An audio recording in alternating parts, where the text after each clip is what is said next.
We're rolling. Oh, hi everybody. Listen, okay, so here's my Bea Arthur story. How do I condense this? Okay, so Bea Arthur was in town doing her one-woman show. This is like, I don't know, somewhere in the 90s, late 90s. And she was doing her one-woman show in Chicago. And I was singing at this little club called The Gentry on Halsted Street, which is on the north side of Chicago. Now, my really good friend, Michael Saunders, was her makeup artist and hair stylist. And he called me and he said, listen, Bea Arthur's in town, and she's coming in town for like a week and she's doing her show. Do you want to come and see it? So I was like, yeah. So I go to see her show. Chris Ann and I go to see her show, and it was fabulous. It was great. And so we go to see her show. Oh, it's raining. And so we go to see her show. My earring! So we go to see her show, and it was great. And we go backstage and we meet her, and we say hello, and she goes, hello, how are you? And we sort of meet each other and we say hi. And she's got this big tumbler of liquid in it, and she keeps talking to us, and she's like, hello, how are you? And she's drinking and everything, and she looks at us and she goes, it's for my throat. And literally the stench of the vodka was filling up the entire trailer. So it was, yeah. But she was great, nonetheless. So that Sunday night, I used to perform on Sunday nights. So that Sunday, the Saturday night before the Sunday I performed, my friend Michael calls and goes, listen, she's coming to see your show. Bea Arthur's coming to see your show.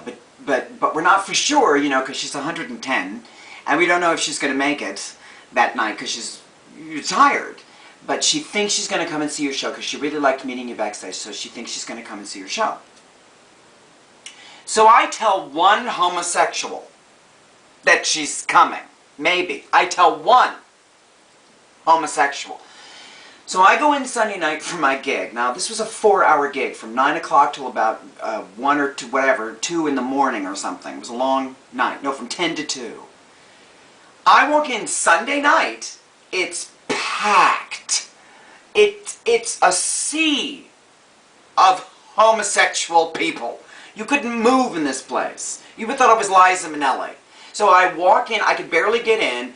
There's a million. This place holds like 75 people. There had to have been at least over 100 people. So I squeeze in through everybody, and I go. I had to do my entire show on top of the piano because there was no room for me to stand. So 9 o'clock, 10 o'clock rolls around, 11 o'clock rolls around, no Bea Arthur. So people are starting to leave and go, and I didn't want to say anything because we weren't sure she was coming. But there's 2 seats, the only seats in the entire club, that have big signs on them that say reserved right next to the piano. So the only 2 seats in the place. So everybody knows that something's going to happen.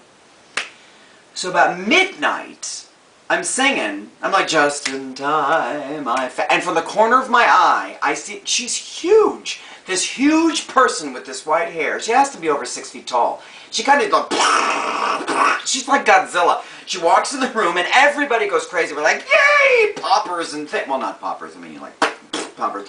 Everybody's screaming, yay, Bea Arthur. She comes in and everybody's screaming and yelling, and I'm like, just in time. So she comes in and she sits down, and she's with Billy Goldman, who's her musical director and a wonderful composer.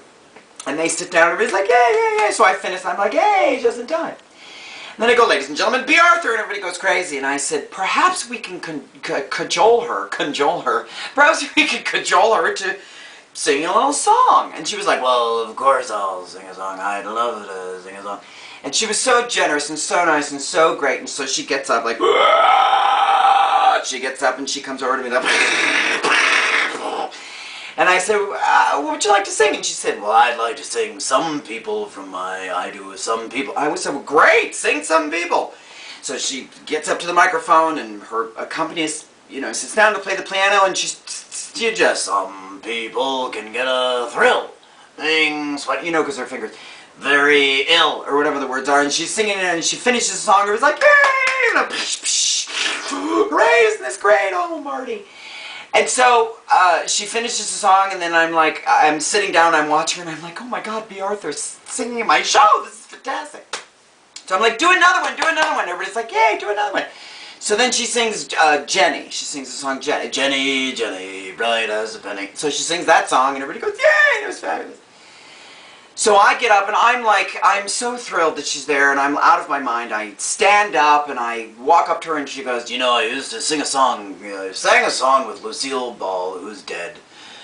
Bosom Buddies." And I went, "Oh, I know that song." And so she's like, "Well, hit it, 5, 10, 15, 20, I'll be your So we sang this duet, which was like, what? How did that happen? So we sang a duet and it was incredible and I sang with Bea Arthur. So as I'm looking at her and singing, I've noticed that her eyes are like pink, like a rabbit. And so I'm like, oh, it's time for her to sit down because you know, with the tumbler. So I'm like, well, and we finished, and everybody goes, yay. So I'm like, okay, well, it's time for her to go back to her box of dirt because she's very, So I walk up to her, and usually when somebody gets done singing, you know, you give them a hug and you say thank you very much because it was so nice of her to do that. It really was. So I go up to her, and I give her this hug. Well, you know, so I give her this hug. Oh, B.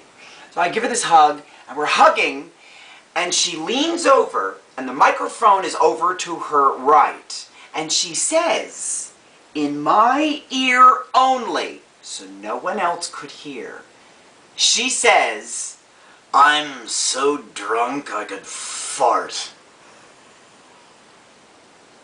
That's my Bea Arthur story.